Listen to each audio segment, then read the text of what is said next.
Hello, everyone, and welcome to Denise Live with real estate expert Denise Lonis. I'm your host, Lonis Group CEO Shauna Knapp, and today we're going to be showing you how to build a campaign from start to finish using some templates that we're going to be giving you at the end of our session today.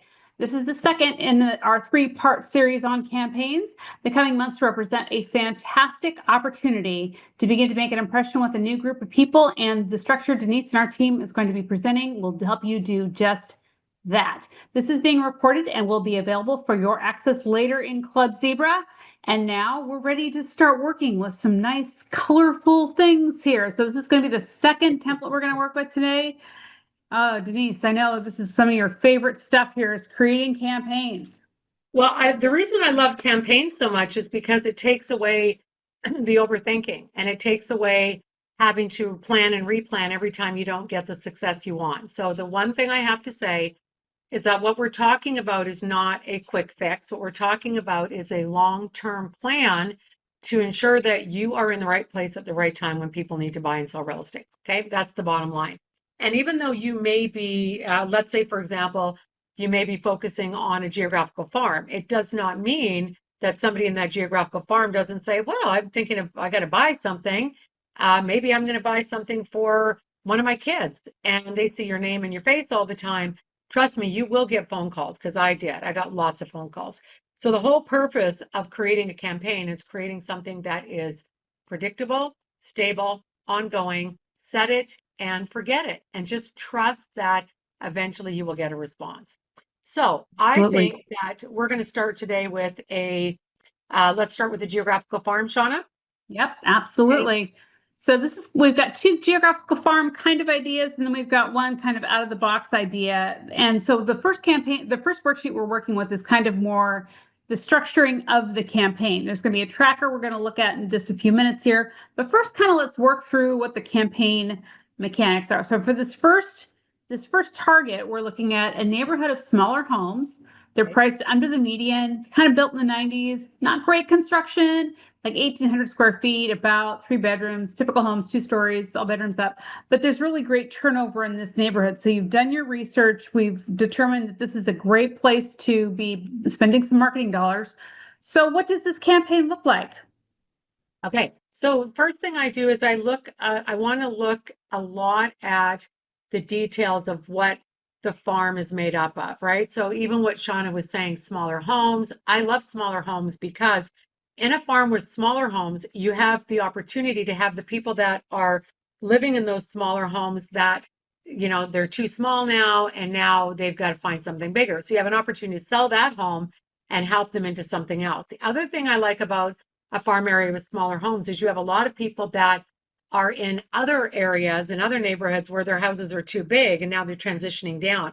So having that smaller point of size allows you for a move up, move down buyer. I love it. It's cross generational, it's cross needs, it's cross size needs. It's really good. But in order to do that, what I'm looking for is okay, what is a way that I can be in touch on a regular basis and how can I mix it up? So, for example, if I were to be looking at this, I would want to be able to mix up the content somewhat. I'd want to mix up the shape and the sizes of the materials I send out. I want to mix the content up. And a way that I like to do it, which feels less salesy and more informational, is to have 2 or 3 or 4 different types of mailers that I send out. So the first thing that I want to do is start with in a geographical farm. I'm going to primarily utilize mail. Mail is the contrarian media source right now because it costs more money, right? So a lot of people don't want to use mail. I like having a mailing campaign for that exact reason. Now, one of the things I have to decide is how often, and how often has got to be monthly. So once a month, if I do a geographical farm, I'm going to do a mailing campaign that is done monthly. Okay, so then I'm going to ask myself, what am I going to mail out? What is that going to look like? What is that going to look like? What are the goals of this campaign? So the goal of this campaign is to be top of mind. That's the number one goal, is for somebody to recognize that there is an agent that works in their area, that knows a lot about the area, that is someone that they can contact in the event they need something. So it's to be top of mind. It's also to be top of mind as an expert. And that's extremely important. Don't just send out fluffy get to know me stuff. It has to be data. It's got to be information. It's got to be, I mean, you've got, and I'll just tell you something that happened to me this morning. There's a new House bill that has been getting a lot of attention in Washington State for a very particular type of product. Last night, I heard something that, there's some pretty good information regarding it. This morning at 7:30, I sent out an email to somebody that I know find that very interesting. He was on the phone back to me within 6 minutes. So clearly I was the expert and was able to I spent 20 minutes with him this morning talking about exactly what this House bill could mean for him in his world. And he was really appreciative. He said to me, you know what? I just talked to my attorney literally on Friday. And I asked about this House bill and they said, oh, this isn't going to apply to you. And you're calling me this morning saying it's going to apply to me. I'm going to call my attorney back and tell them they need to, get on this. And he's right. They do need to get on it. If you don't know, don't say it doesn't apply. Say, I'm going to look into it. So my goal with the geographical farm is I want it to be top of mind, not as an agent in the area, but the agent with the good local expertise. So I want to be the agent. Okay. So the next thing I look at is, okay, what's some things that they might like? Now, I absolutely love an interesting size postcard. So one of the things that I want to do to mix it up for size is I want to have an interesting size postcard. And there's all different ones. And in our office, Jamie's the expert on that. She can help you if you're looking for what does that mean. You can talk to her about that. But I want something that's an off-size postcard. So that's one of the things I'm looking for is, how can I get something of interest that will catch their eye? So I do it in the form of an interesting size postcard. The other thing I'm looking for is something that will grab their attention by being a bit more meaty. And that's where I want a 4-page, like good cardstock document or good paperweight, heavier paperweight, even like a light cardstock, so that it's something meaty that they feel is important that they can remember. So I want to do something like that. Now, because that's more expensive, that may be something that we do 4 times a year. So I might say, okay, a 4-page meaty document, maybe that could be a quarterly report. So I love quarterly reports that help people to see the difference between this time of year versus a little earlier in the year. So doing quarter over quarter comparisons, extremely effective. So that's what I would be doing. And this is I would be doing a quarterly report 4 times a year. Okay. The other thing I like to do is I like to then take that interesting postcard and I like to do that 4 times a year. And that could be a postcard that maybe there's a different message. Maybe there's a notable sale that I want to speak about. Maybe there's something interesting in the news I want to speak about. But that's that piece of information that's almost like headline worthy, short, sweet, to the point, interesting size. So that's where I utilize that interesting postcard. So now the other 4 months of the year, then it would be something that is like just a monthly update. It could be a monthly update. It could be, I could use that as my annual update just to show my year over year numbers with a couple of charts. So again, utilizing the different sizes so that it's not the same thing every month. And the key to that, and the reason I love doing it that way is because one month they get the quarterly report in a 4-page document. The next month they get a 8.5 by 11 document folded. The next month they're getting an interesting size postcard. So what you're doing is you're creating interest, you're creating value, there's a lot of good data in there. So that's what I love to do. If I'm doing a geographical campaign, I want to be able to just know that, okay, 4 times a year, I'm doing a quarterly report. That's easy. I make up a template and then all I have to do is go in and capture the new information.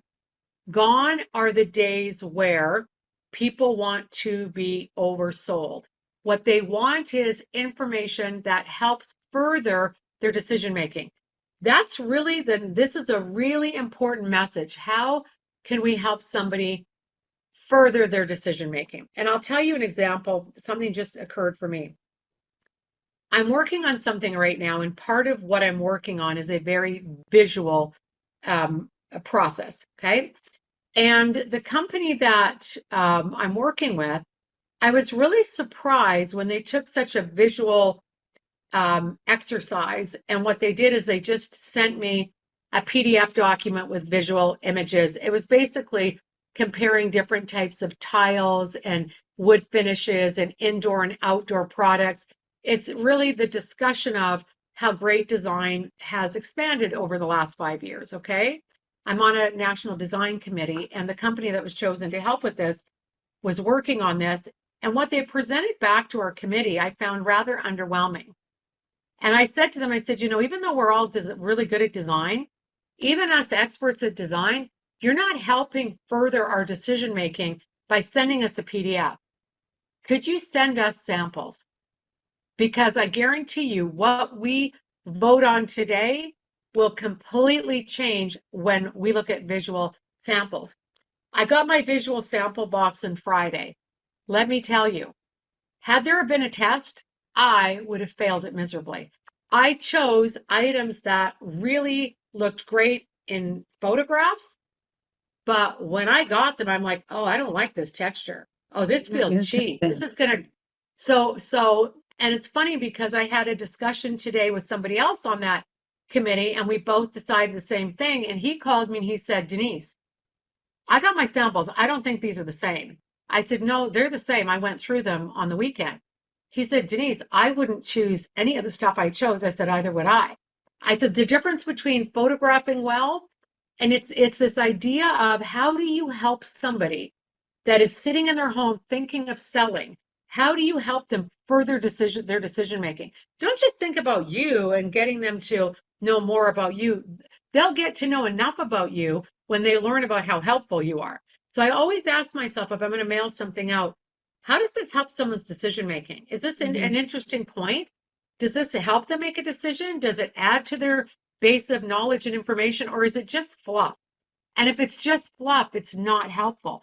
And I talk all the time. I'm going to show you guys an example. I get this stuff all the time. It drives me nuts. Okay. This is a development where I own property. And inside this, I get this list of 52 homes that were sold. Okay. What does this tell me? It is a list of 52 addresses with prices. What exactly does this tell me? Does it further my decision making as an investor that owns property in here? What this should tell me is time to sell. If you're an investor, get top dollar. Time to buy if you're an investor. We got too much inventory. What is the message? So this piece of information does not forward my decision making at all. And it does not forward my information base, right? So I'm not learning anything more, my data set. So that's where, when you're mailing things out, really ask that question. So for me, the marketing channel, we're going to send it by mail. We're going to do 4 quarterly reports. We're going to do 4 really cool postcards a year. And then we're going to do 4 monthly updates, right? That's the kind of set it and forget it plan that I want to do.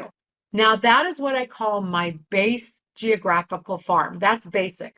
Now, if I want to do something special or interesting or different, I might do something where I invite everybody in my entire farm to a special event I might be doing. Maybe I do an annual report that I include in one of those postcards, or if there's too much information, I might add a 5th large piece document, which is that 11 by 17 folder, which gives me 4 pages. So I may add that. But this is where, when you're thinking about having just any kind of a base program that you set and forget, will make a huge difference when you're doing a geographical farming campaign. So that's a great start. Yeah, and what I like about this too is it allows you to put your budget in here. So you can either kind of work this per piece, or you can work this as like per month, or for all of the, like if you're going to be sent, let's just say 100 people, just for easy math here. Right. And you're going to be sending this piece 4 times a year, then you could just go 100 times 4 times what, $1.30, maybe right. A little bit less than that for this. So yeah, I mean, let's say $1.30. Hold on, let's use our $1.30 times. Let's just do our 100. So that's of course $130. Easy so we peasy. Just say 130 per mailing. So and what I love about that is it allows you to have a plan. Yeah. It's really not a surprise that it's expected. Also, the other thing I tell people, if you don't believe in geographical farming, just start with 100 homes. But you got to give yourself, believe it or not, 18 months to really know. And trust me, if you took $100, $130 a month on that mailing and did it for 18 months, your cost on that would be just over $2,000, $2,040. It's not a lot of money. It's an incredible opportunity to really to see. Now, some people get frustrated because they're like, well, I'm not getting an instant result. Trust me, it takes time, but it will come. It will come for sure. You got to plant your Okay. lead seeds, like we call them. Your Right. lead seed. Okay. So now this is a little bit of a different community here. This is a senior condo community. The condos are actually more like standalone little homes. It's got a community room, small pool open in the summer. It's gated, walkable, includes landscaping so people don't have to even mow their own lawns. These are pretty much small 2-bedroom ramblers. It's very close to a very robust medical center. It doesn't have as great a turnover as like that first one that we looked at, but people are always clamoring to get in here when there is something that opens up. So it's a little bit of a different animal when it comes to demand and supply. But, if you can get ingrained in this, people know people who are in this community. The other thing that it's very interesting when I first started working down in and doing some work down in the desert, I was surprised at how much agent farming there was. Mhm. And a lot of agent farming around, hey, this is my development, this is my building, and they would farm out to agents instead of actually to homeowners. You can farm to anybody. You can farm to and that's where people would ask me, why would anybody be farming to agents? Because they would be sending out new listing information. And that would be when that agent maybe had not looked at it. And what they did is they went back in time and any agents that had ever showed any of those condos for them in that year. And they had held open houses, they kept cards, and they farmed that way. Now that's fine if you're in an area where that works. But let's imagine you simply want to go after a smaller condo. I did that. I went after a condo project. Mine was not just seniors, it was open to everybody. But that thing was incredible. And I'll tell you why I loved it. I loved it because it was easy to become the expert. How easy is it to be able to be the expert on something where you know typically where the price points are. You know you're going to walk into the building, and if the units are all 729 square feet for, let's say, a 1-bedroom and 950 for a 2-bedroom, you already know the plans, you know the views, you know what side of the building they're on. The amount of time you save by not having to reinvent the wheel of pricing something individually every time because it's a new unique product. I like condo farming because it's for sure, I believe it's less work. Okay. Yeah. Now, the thing that is really important about when you are farming a condo is you have to remember that you are mailing to people that are on usually the board of directors for the HOA. They're on the HOA committee. They are a part of the decision making. You got to be very careful in taking positions and becoming someone who is for or against a position within that HOA. Like, don't say something silly like, and I saw an agent do this a couple years ago in one of their mailers, and I said, don't do that. You're going to alienate half of the voters. And what it was is they were taking a vote, and the vote was whether or not they wanted to add to their open space, add a like a play place for grandkids. And it was an older complex. It was a complex of older adults for sure. And at one HOA meeting, they had some people that said, we want to put in a play center for our people that come visit. We have nothing right now. The kids are running around. They have nothing to do, and they're just doing nothing other than ruining the grass out by the gardens. Okay, why don't we put in a play place? Now, I'm not saying whether that's good or bad. What the agent should have done is reported on, hey, here's something that's up to vote. You're going to be able to decide at the meeting on this date, and here's where you can go to get more information. And instead, this agent wrote their opinion of it. And they shouldn't have done that. And they got in some hot water over that. So if you're going to be marketing to a building, a community, a condo, even single family, you have to be a reporter, not a opinion reporter. So I want you to talk about what's happening in the area, what's happening in the development, but don't take a position on it. The other thing that I offered to do when I was working with my condo building is I offered in my mailers to anybody at any time could put anything that they had for sale. And I only had 5 spaces. First 5 of the month go on, and then I'll put you the top of the list. But then next month I'll contact you. Is it still for sale? Do you want me to list it? And what it does is it allows for people to trade in a safe environment without having to put things for sale and have strangers come to their units, which people weren't comfortable doing. People loved that I did that. So what I do again is what I said earlier, how am I helping people? Am I doing something that helps them or something that helps them make a decision? And by doing that, that helped them a lot. So I love that. The other thing is that if you have a condo development that you're going to farm, and that area's got a community room, a small pool, it's gated, it's walkable, it's got great landscaping. Think about promoting those amenities in every mailer you do, because trust me, they will give that mailer out to someone else that comes over and says, "Oh, I love where you live. Oh, here, take my mailer." My agent is an agent that I haven't worked with her personally, but she's great. She's on it. She knows a lot about the development. When I had my townhouse development, Guilford Mews, I cannot tell you how many people called me and said, "I was over at my friend's house. They gave me your flyer. I'm thinking about buying here. Can you help me find a unit?" And of course I can help you find a unit. So while I was farming to get sellers, my marketing got me buyers. So do the same thing when you have a condo development. So with a condo development, I do it a little bit different than a geographical farm, and a little bit different in that people, because you're dealing with things that are extremely similar, like in a building, there's usually so many different floor plans, so many different sizes. So I didn't just say this unit sold. People don't care about that. It's different like in a house, in a housing community where you can say, okay, this address sold, that address sold. What I did is I did it by this month's sales, 1 bedrooms, 2 bedrooms, studios, okay, penthouses. So they already knew that I knew what the floor plan mix was, and I spoke their language that made sense to them. I also would split it sometimes and would say 2 bedroom 796 plan on the west side, 2 bedroom 796 plans on the south side or east side. And I would show the different sides of the building, because in the condo development that I worked in, the prices changed dramatically based on where the building faced, which direction the building faced. So again, think about how can I help my seller not just see that a 2 bedroom like theirs is sold. Well, if the 2 bedroom is on the west side versus the east side, there is a difference in price there. Biggest mistake people make down in the desert, I see, they list all these properties and they do not tell me what side, where am I facing? Where is my backyard facing?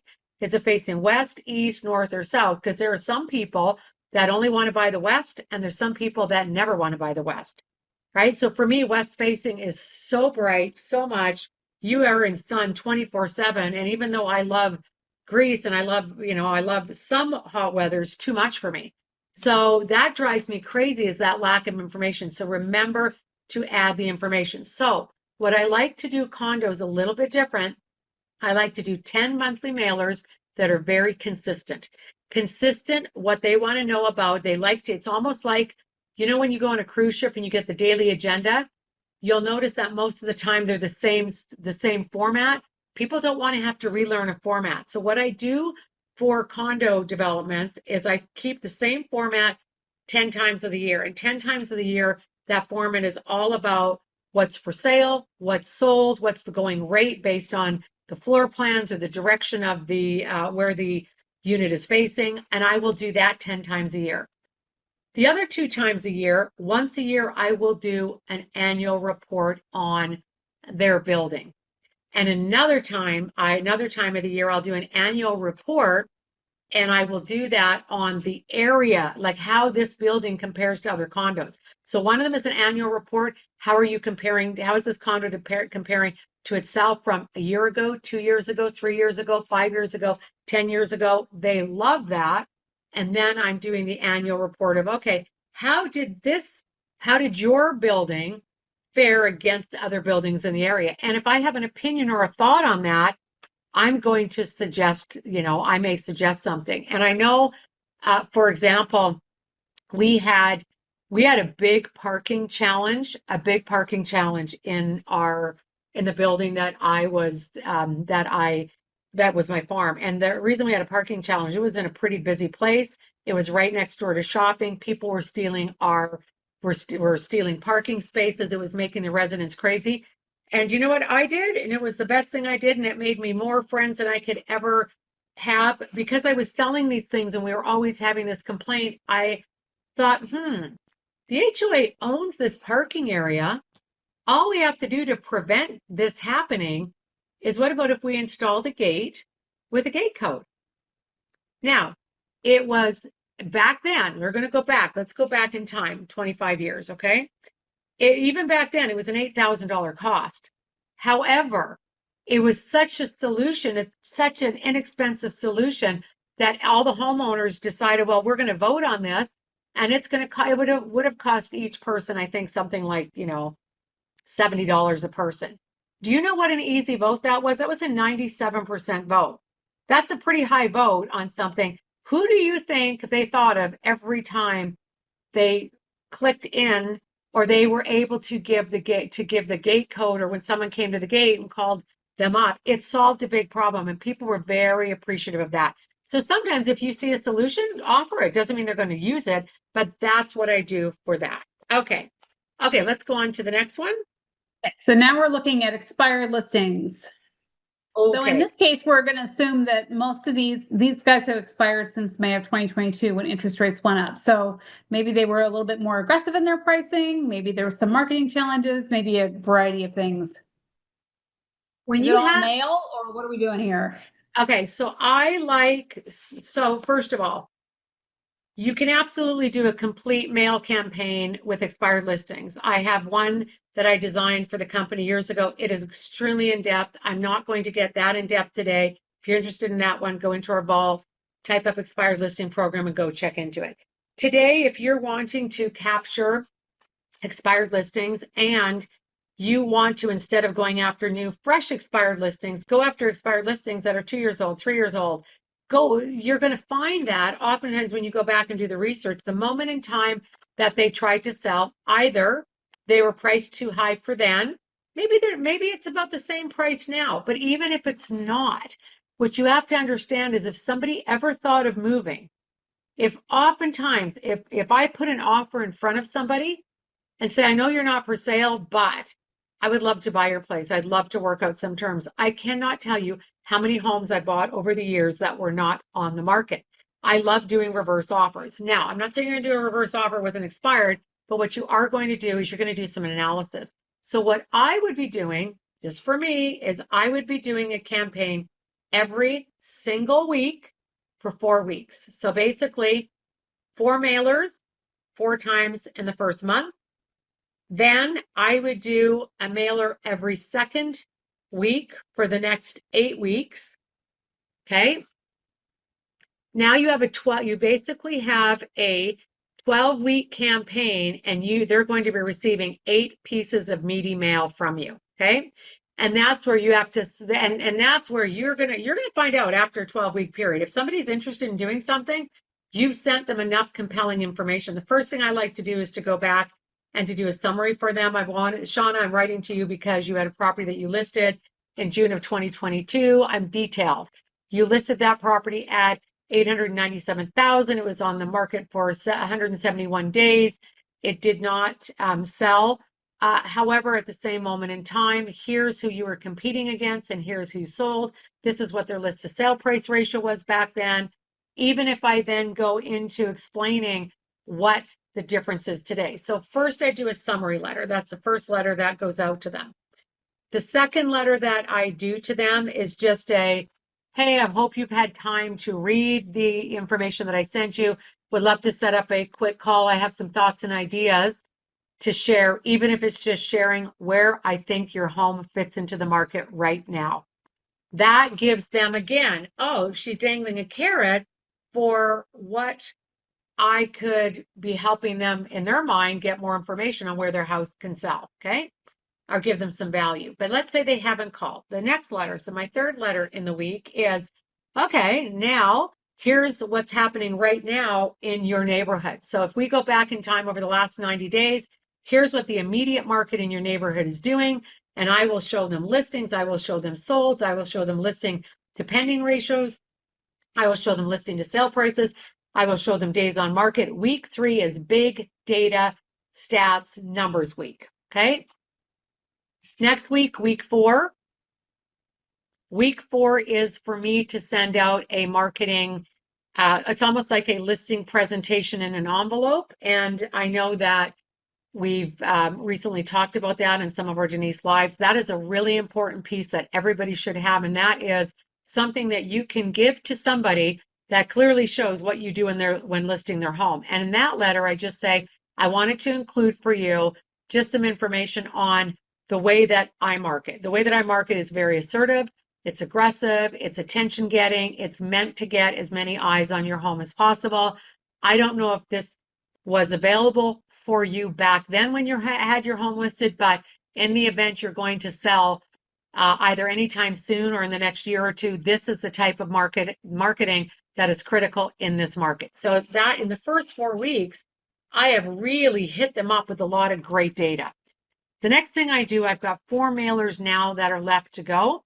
So the next one that I do, which would now be my week 6, because I've got week 1, 2, 3, 4, then 6, 8, 10, and 12, 8 mailers. And my week 6 mailer, I am then sending out to them an update on a sold synopsis of what's the going rate in your area this year. And I will go back and do everything that's sold from the beginning of the year. Or if I'm in January and I don't have any sales for the year, then I'm going the last 12 months. I do a snapshot of the last 12-month period, no matter where I'm at. So if it's July 15th, I am doing basically from July 15th of last year right up until as current of the information I get, but I'm doing basically an annual report for them. That's my week 6 synopsis for them. Then on week 8, I'm sending them a case study. So week 8, they're going to get a case study, and the case study in week 8 is talking about expired listings. And it's going through and showing them the history of, here are all the expired listings that didn't sell. They were then remarketed, repositioned, and then they did sell. Here are some notable ones you may want to look at. And I have done case studies where I have shown them where poor photography is a problem, lack of marketing is a problem, lack of availability is a problem, not having enough signage at open houses could be a problem, not allowing enough access into the property. So that week 8 is really about showing them what went wrong with other expired listings and how to go right. I tell you, if you really do this, you're going to get expired listings. It's very effective. Okay, week 10, now I've done my case study. So week 10 now what I want to do for them is I want to do all about your house. And I am going to send them a list of all the amazing things that I love about their house.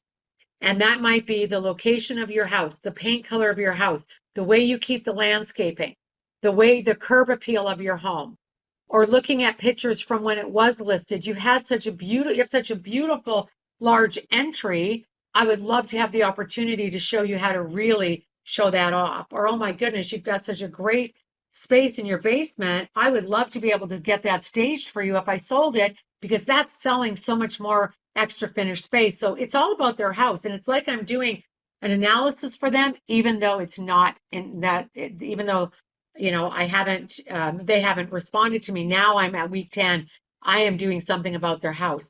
The next week, week 12, is a direct call to action of, I'd like to set up a call with you, potentially a Zoom, if you're more comfortable with Zoom, if you're more comfortable in person.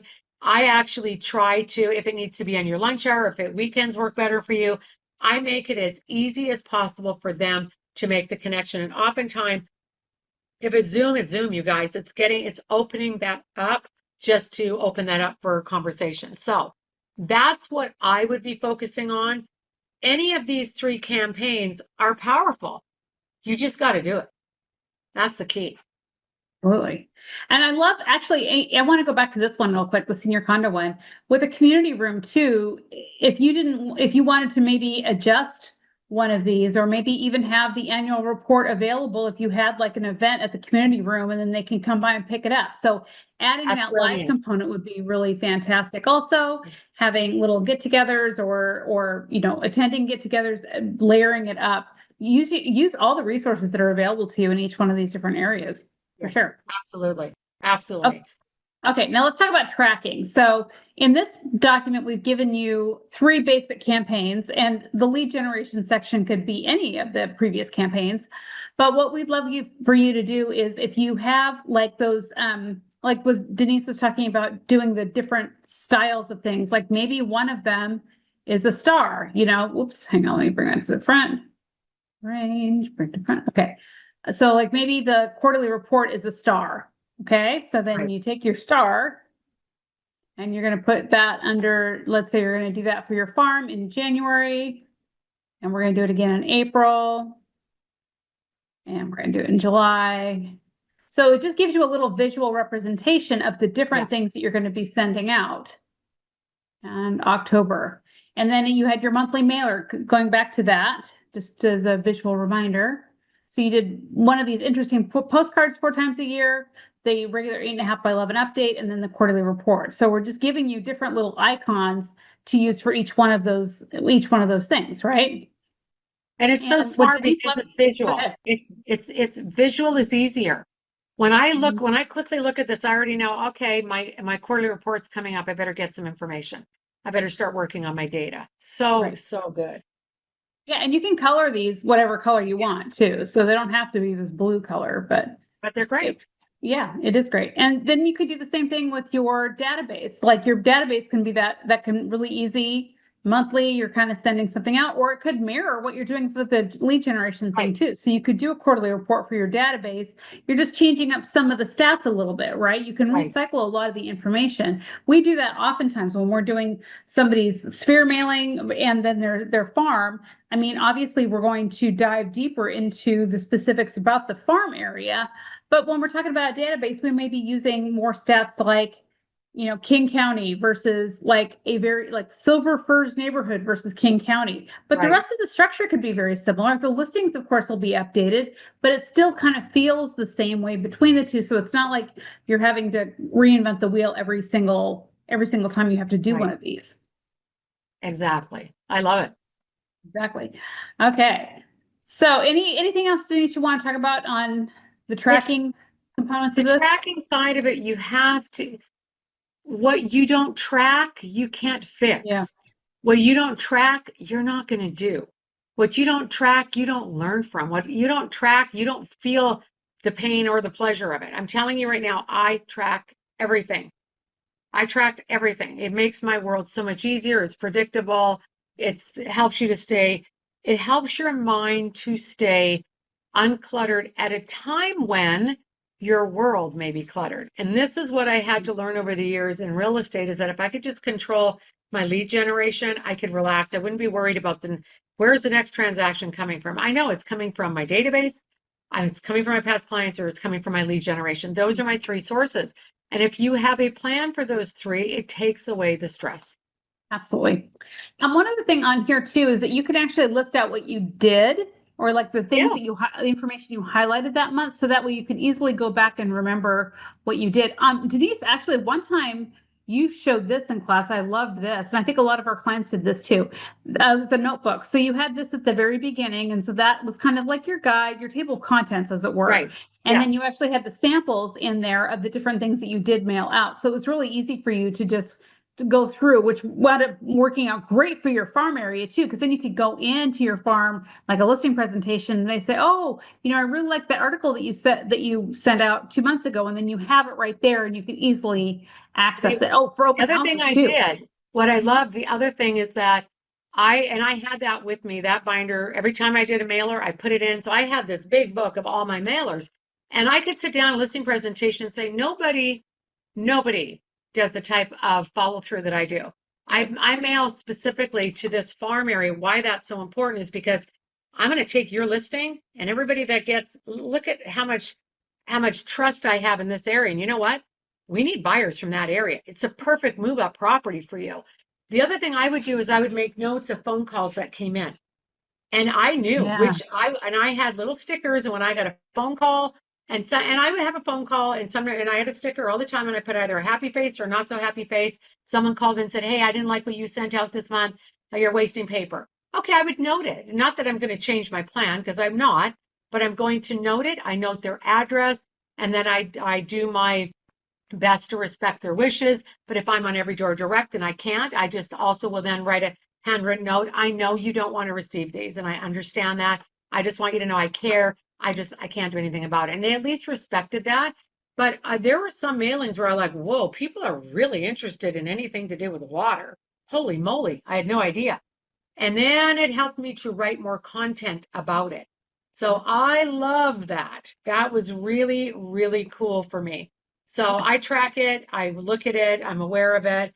And the other thing I did is with my master plan, I color coded it. So for me, what I did is where it says database, past clients, and lead generation, as soon as I mailed all that stuff out, I highlighted those boxes in bright green.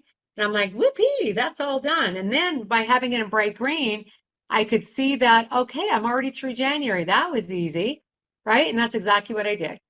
And I Love it. did that consistently. And every month that I did it. And I was like, yay, I've got it done. And what happens is then as you're halfway through the year, you can sit back and go, okay, Denise, you've been doing a lot of planting. Just relax. You're going to be fine. Yeah. And that helped me to get confidence over the years. And that's why I never worried about where that business was going to come from. Well, absolutely. Well, if you get your master marketing plan and you need some help, like you actually think you might want to start a campaign, but you're not exactly sure where to start, actually, Jamie would be happy to help you work on a campaign plan. And maybe you need our help additionally for that. That would be just fine. But we would love the opportunity to help you kind of construct this and start getting your head around like really what would it take for you to capitalize on the opportunities that are in front of us. So please take our monthly marketing plan and our tracker and put it to good use. As I said, these will be available for download afterwards. Well, thank you all for joining us. We're going to see you next week for part 3 in our series, 10 campaign content ideas successful agents use to get leads. Do you know that to have a marketing message, you need one, but sometimes you get stuck, right? You don't have to resort to recycling national content or AI to get the job done. Join our campaign crew of Jamie and me next Tuesday as we highlight 10 effective content ideas that have driven successful campaigns for other agents and how you can capitalize on this creativity when working on your own campaigns. Don't miss it. We will see you there. Thanks.